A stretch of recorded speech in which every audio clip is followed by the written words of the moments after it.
See, God wanted the world to stay green. It was our sin that destroyed it. Darkness can't be overcome by us. Only red can restore the world. That's the thing about the cross, is that it's so common yet so ununderstandable. Lost underneath a mountain of postcards and trinkets like the Golden Gate Bridge or the Statue of Liberty, you can see it so many times that you don't even bother to look at the details. It's so familiar, it can become invisible. That's why you must not lose sight of the red, the blood, the bloody, red, brutal reality of the cross.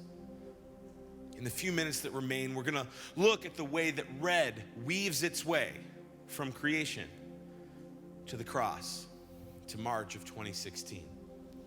Starting in Genesis 22, the story of Abraham and Isaac.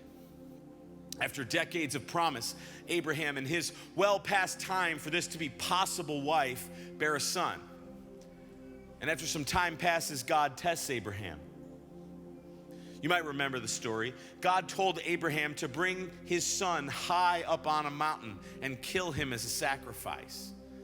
But at the very last moment, God stopped him by pointing out a ram in a bush that would be an acceptable substitute.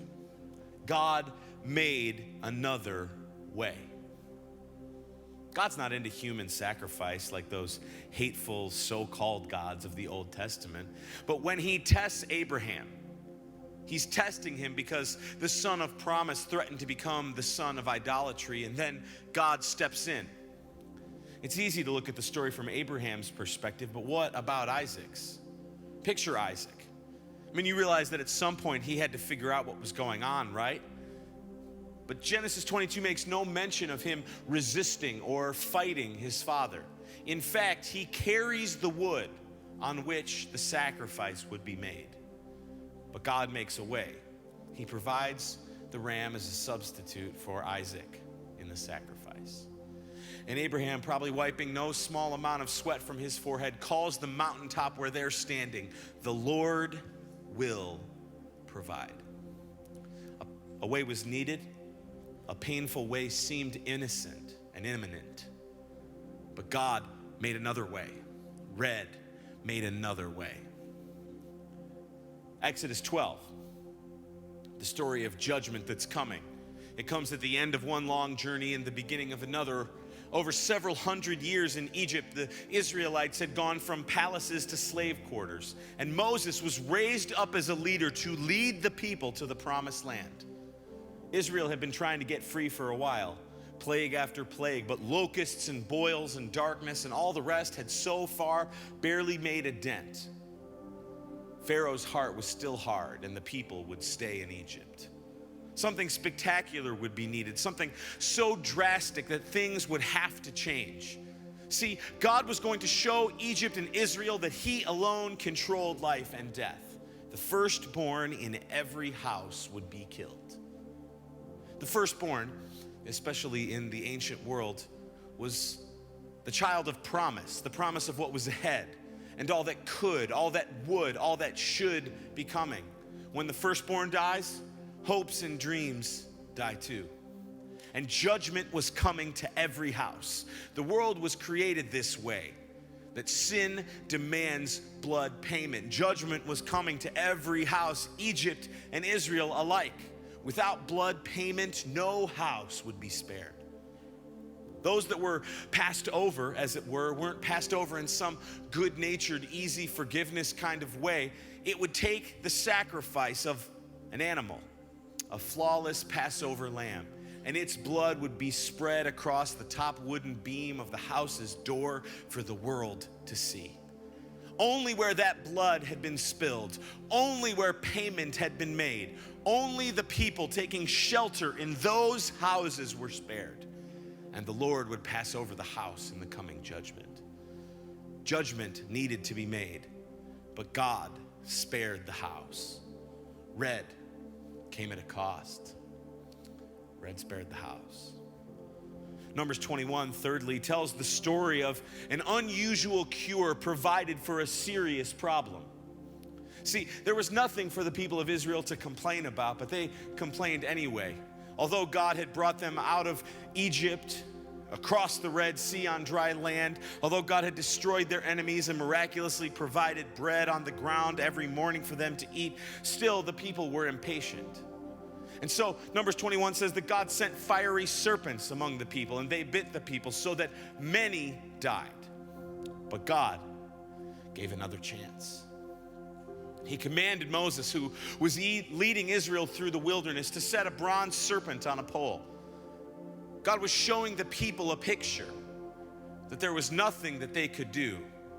Looking at a statue isn't a medical cure for snake venom, but still God says, everyone who repents by looking at this bronze serpent lifted up, everyone who does will be healed. The people couldn't do anything to heal themselves, but in looking, they were trusting God to grant mercy and give new life another chance. And it wouldn't matter if Moses looked or their parents looked or the person next to them looked. It had to be the person with the snake bite or nothing would happen. Red offered the only cure. Red gave another chance. And so you see, with communion maybe in your hand, so you see, it was the plan all along for Jesus to die.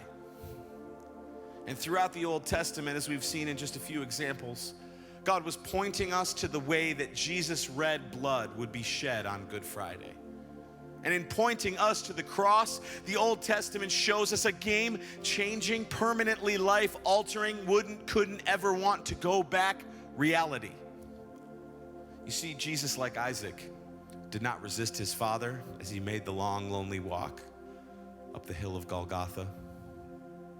Jesus, like Isaac, a long-promised one and only son who would be the head of many nations. Jesus, like Isaac, carried the wood on which he would be sacrificed. And this time, greater than Isaac, Jesus himself would be the substitute to take away the death sentence that you and me have.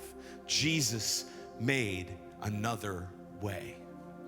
You see, in the Passover, Jesus stretched out the sacrificial lamb, his blood on the wooden beam for everyone to see. And now everyone taking shelter in his house can be spared from the coming judgment.